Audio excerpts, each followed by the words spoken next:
Opponents of antinatalism, in an attempt to show the position to be untenable, often pose the following question, and it's one most antinatalists have probably been asked before.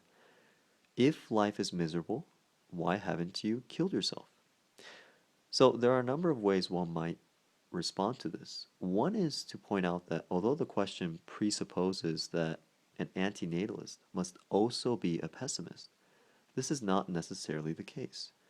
An antinatalist, for instance, might not think that all lives are bad, just that life can be very bad, and that imposing existence, given this fundamental uncertainty, is wrong, in which case the question is simply not appropriate.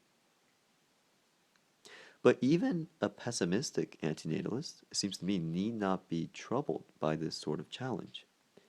And one sort of obvious reason is that dying is not easy, nor is it certain. As most people simply don't have access to safe, reliable, and painless ways of dying. And since the process of dying can be painful, can go wrong in all sorts of ways, even if one does not fear death itself or see death itself as an evil, fear of the process is often perfectly rational. Moreover, even if we did have access to such methods, we might still think that life is worth living in a certain sense, namely for others. So here I think an important distinction can be made between a life worth living for yourself and a life worth living for others.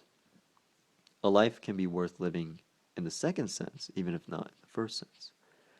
Indeed, part of the problem with life is that we almost inevitably form strong relationships with others in the course of our lives.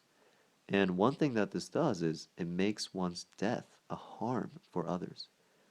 And I think this is the trap, as Benatar says, that many people find themselves in.